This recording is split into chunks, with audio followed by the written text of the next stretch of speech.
Good morning, Bioneers. So I have the distinct privilege of standing before you to introduce Brandon King. And so that's the main reason I'm here, but I'm also here for another reason. I suspect the reason that many of you are here. And that's because I know that we are living in a moment of fundamental crisis, actually a series of crises, an ecological crisis. It's not coming, it's here and getting worse. It's an economic crisis because we are living in late-stage capitalism and watching as this economic system continues to destroy the planet and create a racist, sexist, and class-oppressive world order as we go over the cliff. And that is leading to a political crisis because our current political institutions cannot solve the problem. How am I doing so far? Okay, so we're in the right spot. And I want to be clear that what this means, these three series of crises are called systems collapse. Now, in one sense, that's a good thing. It's a good thing because our current systems are fundamentally premised upon white supremacy, capitalism, patriarchy, and empire. So it's good that those systems are collapsing. In another sense, we recognize the sense of joyful urgency that this moment creates for us, because we are the generation that is going to have to shift the dominant institutions from the power over dominating extractive systems back to the ecologically sustainable and socially just systems that once existed. And that's why I applaud the commitment that Bioneers is making and more people are making to go back to indigenous people who still know what that means. I study, relate, and work with indigenous people not to make myself feel good. I already feel good. I study and relate with indigenous people because I want to live. And I know that they remember the ways to live properly so that my children and grandchildren can live too. So I'm here to introduce Brandon King because Brandon King is a founder of a group of people doing that work right here, right now in the United States, the capital of empire, and doing it in a way to meet people's material needs. Brandon King is a farmer, he is an artist and culture worker, and he's a revolutionary. I know that because that's what he told me the first time I met him several years ago at Cooperation Jackson when that experiment was first beginning. He was an inspiration to me then. He is more than an inspiration to me now because he has data about what this experiment looks like. He has lived experience about what it means to begin to make a just transition. Brandon will tell us, I hope, about what he and his colleagues and comrades are learning in Jackson, Mississippi, the heart of the old Confederacy, about what it means to create conditions to shift to a just transition, to meet people's material needs in economic ways concretely. Both the challenges, so I don't expect to just get a uproarious everything is good. I hope we'll get a little of that. But I hope that he will share it with us exactly what they have learned so we can begin to apply it. Ladies and gentlemen, please help me in welcoming a DJ, a farmer, and a straight-up revolutionary, Brandon King. Peace, everybody. How's everybody doing this morning? I think David, he spoke well. I think he sort of, for me, I consider myself an aspiring revolutionary because that's a big word, and there's people who really deserve to carry that, right? That's a big responsibility, and I hope that I'm upholding what my ancestors would like for me to do and would like for me to be. So yeah, I'm here to talk about just transition, like transitioning from an extractive, destructive, exploitative economy to one that affirms life, to an economy that is regenerative, to an economy that honors Mother Earth, honors the sacred. How can we sort of get back to those ways? And yeah, I think about just transition, and I think that it needs to be a framework in which includes social justice, because many times the people who are mostly directly impacted by climate change are the communities on the front lines. And so a social justice framework should be sort of put in place when thinking about a just transition. So I think right now, like, it's a call for us to like have a bold commitment to radical change and to take action. And we need to go back to, and one, I think science is calling it out, that like we don't have a lot of time. And two, I feel like there's deep indigenous knowledge that has been telling us that we need to listen to in terms of shifting the way that things are currently and going back to ways that were in alignment with the planet and in alignment with the earth. And so I want to share a bit just about Jackson and about what's happening locally and this experiment, this project that I've been a part of and have been, like before it was even a name of an organization, I had been sort of working towards building something that is a self-determined, something that is life-affirming for Black people in the U.S. And so this plan that we had is called the Jackson Cush Plan. Jackson, Mississippi, and what David talked about in terms of Jackson being a place that is, the heart of the Confederacy, all of that's true. It also is a place where, a lot of folks who, migrated up north because of Jim Crow violence, because of white terror, the people who stayed, are people who understand the need for self-defense and self-determination and defending what's theirs. There's a rich history and culture of resilience that's in Mississippi that I don't think is spoken much about. But yeah, so Jackson, we had this plan, right? And we wanted to develop people's assemblies, so figure out ways to do people-centered decision-making processes. We wanted to pursue political office, but to do it in a way where our politics are ours. It's not beholden to like the two-party system that's in bed or in alignment with this capitalist sort of structure, right? And the other thing, which is the project that I'm a part of building, is building a solidarity economy. And so Cooperation Jackson, comes out of an organization, a New African Peoples Organization, the Malcolm X Grassroots Movement, which I come out of. It's the goal to build power, for people. And so there's different things that sort of play into that, right?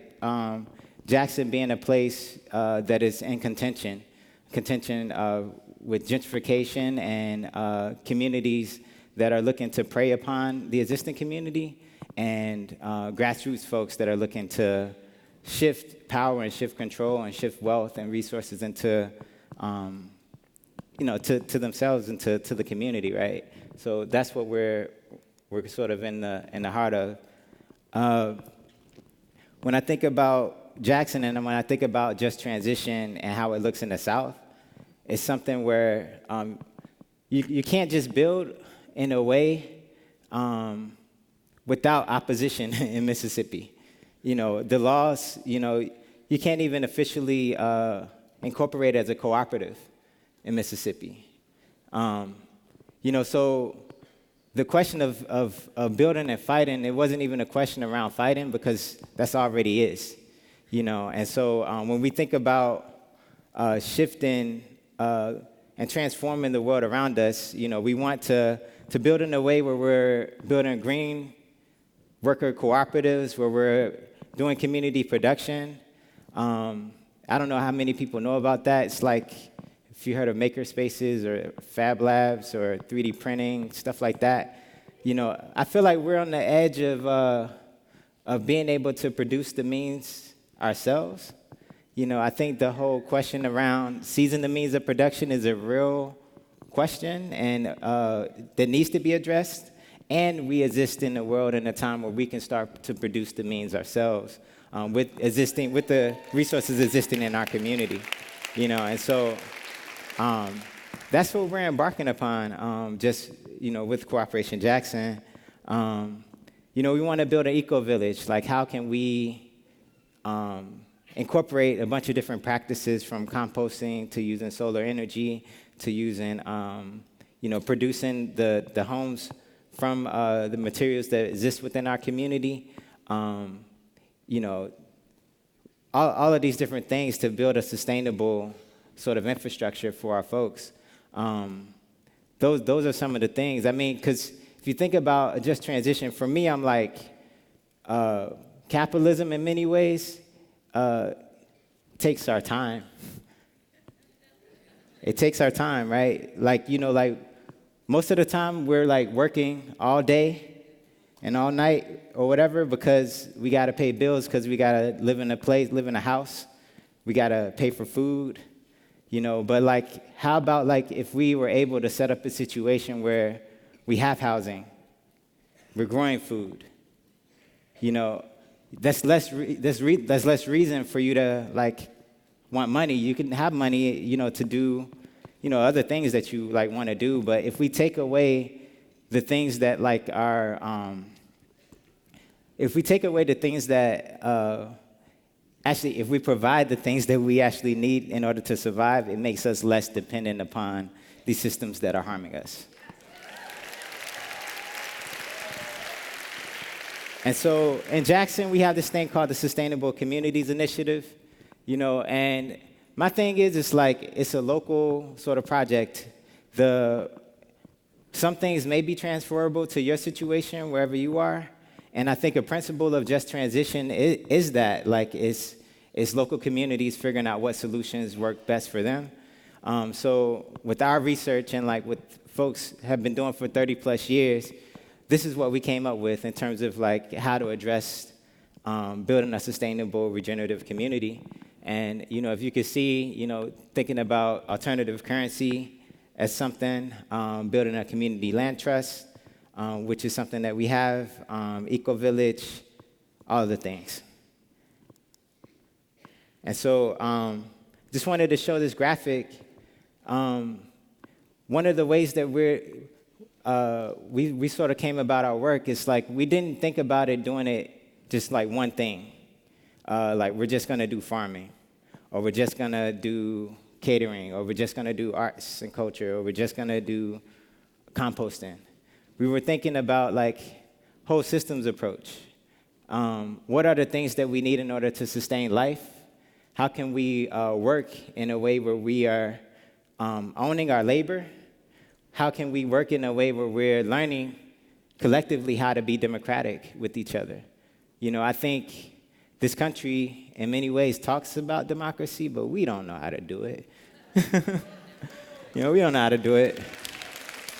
Because, it takes a deep level of patience and trust in each other that we're going to come across or come to the decision, but there's a struggle that happens when we're actually listening to each other, when we're valuing each other's opinions.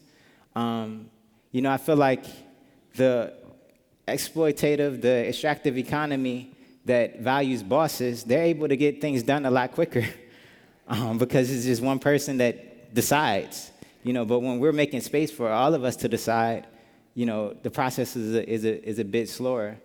But the challenge is that with climate change, we don't have much time, right? And so how do we do these things? How do we hold ourselves? How do we hold each other?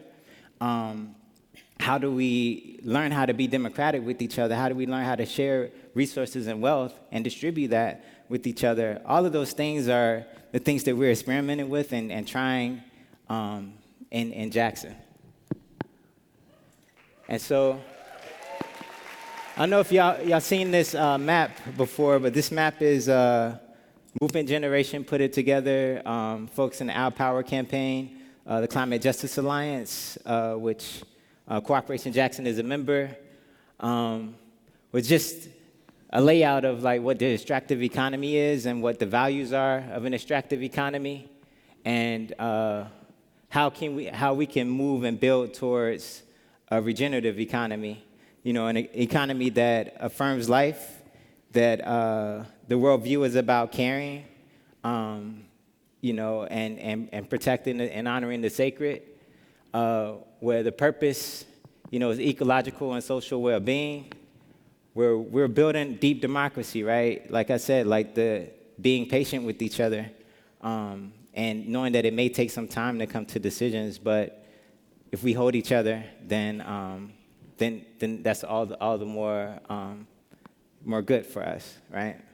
And so, the goal is to build a living economy, one that affirms life. And so, we have a center. It's called the Quala Balagoon Center. Quala Balagoon was a New African anarchist based in New York City, but he was a citizen of the Republic of New Africa, which is based in Mississippi. Jackson is a part of it. The land and he was in a Black Panther Party, was forced underground into the BLA, the Black Liberation Army. But the territory, and when he's fighting for sovereignty and self-determination, it was the South. It was Jackson. And so when we think about someone who believed in horizontal decision-making, who was also queer, who believed in being completely free, we look to this person. This person also, said a lot about growing food in vacant lots. He said a lot about learning how to can food. He said a lot about staying in shape and working out together. He said a lot about free clothing exchanges.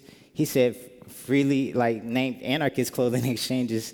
But all of these things, I feel like are, for me, it's like it's a monitor. It's a monitor to a barometer to where we need to go, and an inspiration of where we've been and where we can go. And so that picture right there is like a picture of him. I painted it and I donated it to the center. So the background is about freedom. I just thought about complete freedom. What would that mean? How would that feel? In the foreground, that's him, and the painting is a picture that he drew, actually, that I redrew, but it was on his obituary. It's called Piece by Piece, Fight by Flight. That's that. It's cool to share my artwork with, mad people. So that's the center. We also have solar, on our on the Quala Balagoon Center, but also on the community production space as well. I'm sorry it's all pixelated. And then, so Freedom Farms Co-op is a co-op that I'm an anchor for as well. And the goal for Freedom Farms is to grow food for our community, to incorporate agroecology and Afroecology principles and practices, and figure out a way to build food security towards building for broader food sovereignty. So we're growing food to feed people.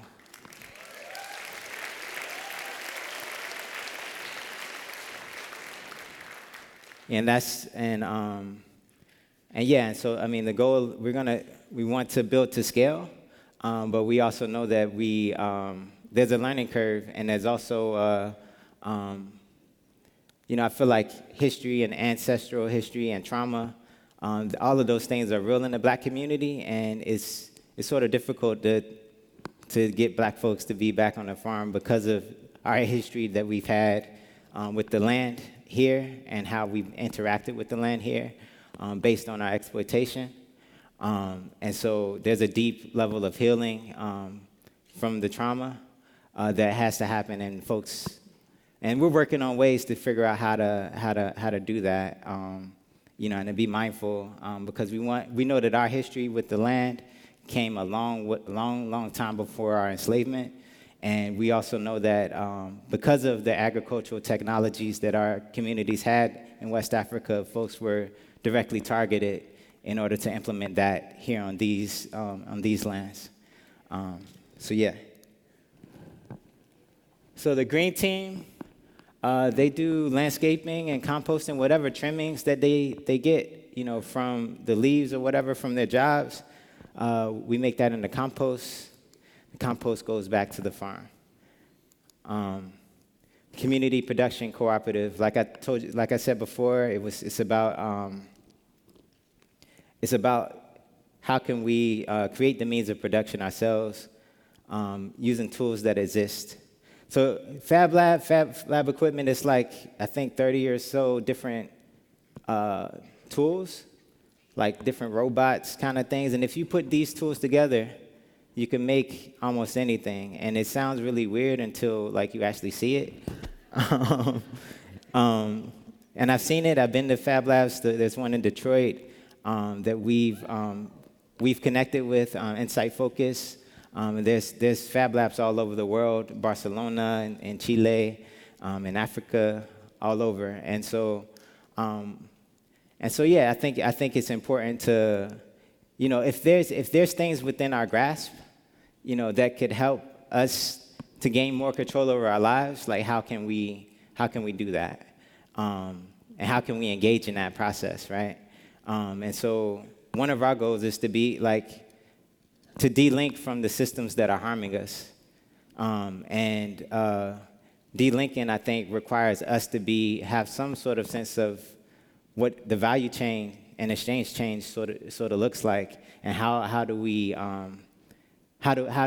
sort of gain control over those aspects, you know, and to be able to demonetize that and to do it in a way that we decide what the value is rather than the markets.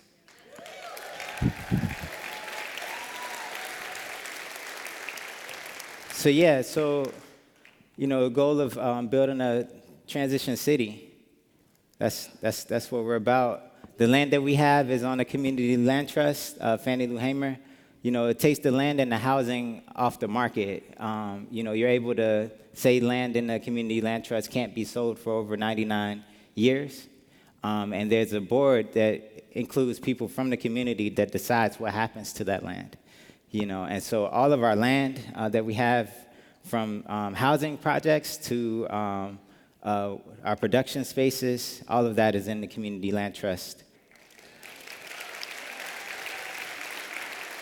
And so in closing, I got like 30 seconds. You know, one thing that I want to say is that urgent action is needed. I think, you know, I was thinking about the workshop I went to in the indigenous tent about Alcatraz and Standing Rock, and just to think about how many indigenous territories were reclaimed after Alcatraz because of people being inspired to take action. Those kind of things are very important for us to do and for us to think about. I think, yeah, in closing, there's a resource gap, you know, for groups locally that are trying to do similar things. I think it's important for us to figure out how to connect and to build solid relationships with each other. You know, I know that the task is super daunting, and at the same time, I feel like we have the capacity, the potential, the wherewithal, and we also have our ancestors that are, you know, that I feel like want us to live in a better, more just, more humane, more world that is in right alignment and right relationship. And yeah, I'm looking forward to doing that, continue to do that with y'all. Yeah, peace.